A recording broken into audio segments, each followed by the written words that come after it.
दोस्तों, हम हर हफ्ते बड़ी मेहनत से आपके लिए एक दिल दहला देने वाली एनिमेटेड हॉरर स्टोरी बनाते हैं। तो अगर आप हमारी यानी खूनी मंडे चैनल की कहानियां एंजॉय कर रहे हैं तो हमारे चैनल को सब्सक्राइब कीजिए और हमारी लेटेस्ट वीडियोस की नोटिफिकेशन के लिए बेल आइकन दबाना मत भूलना।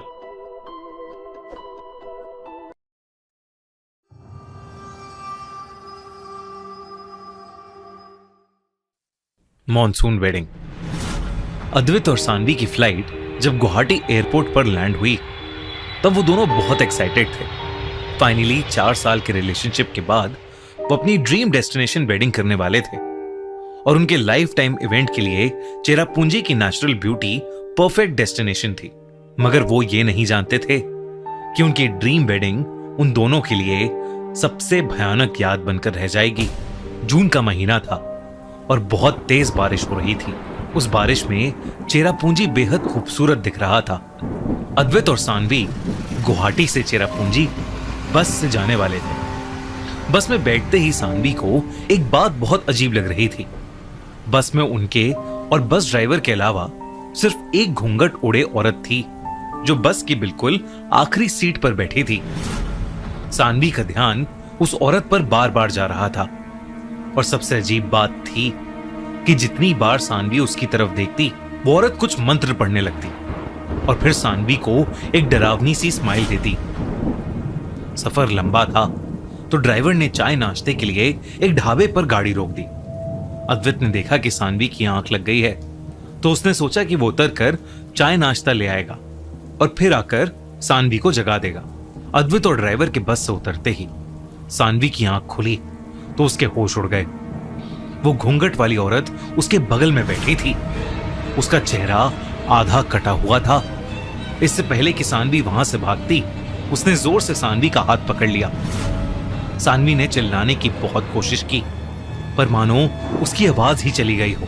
कुछ देर में अद्वित चाय नाश्ता लेकर बस में चढ़ा तो उसने देखा कि सानवी की आंखें बंद हैं पर वो बुरी तरह घबराई हुई है। उसने सानवी का हाथ पकड़कर जैसे ही उससे पूछा तो सानवी हांफने लगी और चीखने लगी। लेकिन जैसे ही उसने आंखें खोलकर देखा तो उसकी नजर फिर से आखिरी सीट पर गई। वो औरत अपनी जगह पर ही बैठी थी। सानवी को लगा ये सब एक सपना था। सानवी ने अपने आप को शांत किया और वो चुपचाप चाय पीकर दूसरी ओर मुंह करके बैठ गई जहां से उसे वो औरत ना दिखे। वो लोग कुछ ही देर में चेरापूंजी पहुंचने वाले थे। उसने कान में अपने फेवरेट गाने लगाए और अपना ध्यान भटकाने लगी कि तभी कुछ ही देर बाद उसके ईयरफोन से कुछ अजीब फुसफुसाहट आने लगी और अचानक से एक औरत की डरावनी आवाज ने उसके कान में कहा, मैं तुम्हें जिंदा नहीं छोड़ूंगी। ये सुनकर सानवी की चीख निकल गई। अद्वित घबरा गया और सानवी की आवाज से ड्राइवर ने अपना बैलेंस खो दिया और बस एक पेड़ से टकराकर बंद हो गई। ड्राइवर ने होश संभाला। सानवी और अद्वित तुरंत ड्राइवर के पास गए। किसी को चोट नहीं लगी थी। हैरानी की बात यह थी कि वो औरत बस से गायब थी। अचानक से वहां तेज बारिश शुरू हो गई। अब सानवी और अद्वैत को जल्दी से जल्दी अपने रिजॉर्ट पहुंचना था। इससे पहले सानवी अद्वैत को कुछ कहती उसे वो औरत भीगती हुई पहाड़ी के कोने पे खड़ी दिखी और इस बार वो शादी के जोड़े में थी। अद्वैत फोन पर किसी से रास्ता समझ रहा था और सानवी बस से उतरकर उस औरत की तरफ बढ़ रही थी कि तभी उस औरत की गर्दन एक चक्री जैसी पूरी उल्टी घूम गई और उसकी भयानक आंखें सानवी को ही देख रही थीं। देखते ही देखते वो औरत उस पहाड़ी से नीचे कूद गई। सानवी एक बार फिर डर के मारे जोरों से चीखने लगी। अद्वैत भागकर सानवी की ओर गया और उससे उसके चीखने की वजह पूछी तो सानवी ने रोते हुए उससे कहा कि वो बस वाली औरत पहाड़ी से कूद गई है। अद्वैत कुछ समझ नहीं पा रहा था। उसने सानवी से पूछा कि वो किस औरत की बात कर रही है क्योंकि बस में उन दोनों के अलावा कोई था ही नहीं। सानवी ये सुनकर हैरान थी। वो कुछ बोलती इससे पहले अद्वैत को उस रिजॉर्ट वाले का कॉल आया कि वो उन्हें पिक करने आया है। वो दोनों गाड़ी की तरफ चल पड़े पर सानवी पूरे रास्ते उस मंजर को सोचकर कांप रही थी। रिजॉर्ट पहुंचकर सानवी ने आराम किया। उठकर उसने जब अद्वैत को सारी बात बताई तो अद्वैत को लगा कि सानवी को शादी का स्ट्रेस हो रहा है और इसी स्ट्रेस के चलते वो ये सब सोच रही है, पर ऐसा कुछ भी नहीं है। सानवी ने भी अद्वैत की बात मान ली और वो दोनों अपनी 2 दिन बाद होने वाली शादी की तैयारी में लग गए। अगले दिन रिजॉर्ट में उनके सब करीबी फैमिली मेंबर्स पहुंचे और मेहंदी की रस्म का टाइम हुआ। माहौल और चहल पहल देख सानवी बहुत खुश थी और वो पिछली शाम हुई बातों को भूल चुकी थी। कुछ देर बाद वो अपनी मेहंदी लगवाने के लिए बैठी। सानवी सबको नाचते गाते देख रही थी। तभी अचानक उसे ऐसा लगा कि उसका एक हाथ जल रहा है। उसकी मेहंदी जहां जहां रची थी वहां उसकी स्किन में लाल गहरे घाव हो रहे थे। उसने अपना हाथ खींचने की कोशिश की पर मेहंदी लगाने वाली औरत ने उसके हाथ को कस के पकड़ा था और बिना रुके उसको मेहंदी लगाए जा रही थी। तभी अचानक सानवी की नजर उसके चेहरे पर पड़ी तो वो वही बस वाली औरत थी जिसे देखते ही सानवी को चक्कर आने लगे और वो बेहोश होकर नीचे गिर पड़ी। उसकी आंख खुली तो उसका सर अद्वैत की गोद में था और सब उसके आसपास बैठे थे। सानवी बहुत डरी हुई थी। उसके हाथ सच में घाव से भरे थे और मेहंदी पूरी बिगड़ गई थी। वो अपना हाथ देखकर रोने लगी तो अद्वैत ने उसे दिलासा दिया कि बस मेहंदी से हुई एलर्जी है, दवाई से ठीक हो जाएगी।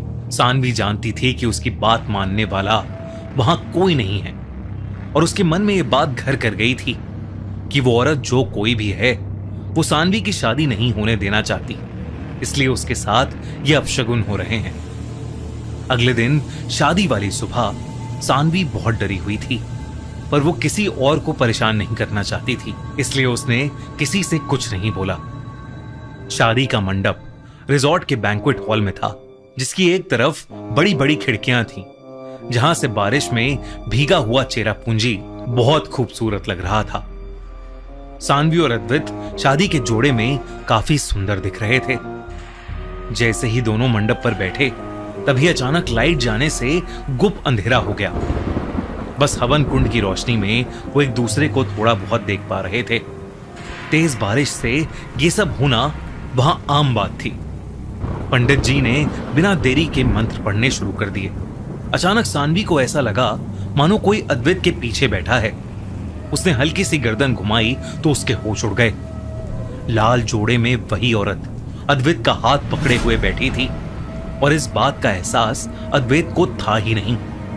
सानवी ने सोचा कि इस बार भी शायद ये उसका वहम है, पर तभी जब पंडित जी ने अद्वैत को सानवी की मांग भरने को कहा तो अद्वैत अपना हाथ ही नहीं उठा पा रहा था। कोई कुछ समझे इससे पहले हॉल की सभी खिड़कियां एक एक करके टूटने लगी और अद्वैत का पूरा शरीर कांपने लगा जैसे उसे कोई दौरा पड़ गया हो।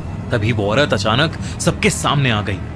वो औरत लाल दुल्हन के जोड़े में थी लेकिन उसका चेहरा बेहद खौफनाक था, कटा हुआ, घावों से भरा हुआ और आंखें एकदम खून जैसी लाल। अचानक उसने अद्वैत की गर्दन पकड़ी और उसे इस कदर मोड़ा कि अद्वैत की सांसें वहीं रुक गईं। सानवी का ये देखकर दिल बैठ गया। तभी उस औरत ने सानवी को गर्दन से उठाया और उसे लेकर वो खिड़की से बाहर एक खाई में कूद गई। सानवी और अद्वैत की शादी उनके पूरे परिवार के लिए मातम बन गई। अद्वैत की मौत हो चुकी थी और सानवी की तलाश जारी थी। तभी गांव के किसी बूढ़े आदमी ने उनके परिवार वालों को बताया कि कई सालों पहले इस रिजॉर्ट से भी बनने से पहले इस पहाड़ की ढलान पर एक लड़की रहती थी। उसकी शादी के दिन उसके पति ने उसे ढलान से धक्का देकर खाई में गिरा दिया। कहते हैं तब से उसकी आत्मा इस जगह पर है और वो किसी की शादी नहीं होने देती और अगर कोई फिर भी मंडप तक आ जाता है तो वो उसकी जान ले लेती है। उस रिजॉर्ट में होने वाली वो पहली शादी थी, इसलिए रिजॉर्ट वालों ने कभी पहले इस कहानी पर ध्यान नहीं दिया था। 2 हफ्तों के बाद सानवी की लाश पहाड़ी के नीचे एक जंगल में मिली। उसका मंगलसूत्र उसके गले में फंसा हुआ था, मानो जैसे उसी से उसका गला घोटा गया हो। अगर आपको ये वीडियो अच्छी लगी तो हमारा चैनल खूनी मंडे सब्सक्राइब करना बिल्कुल मत भूलना।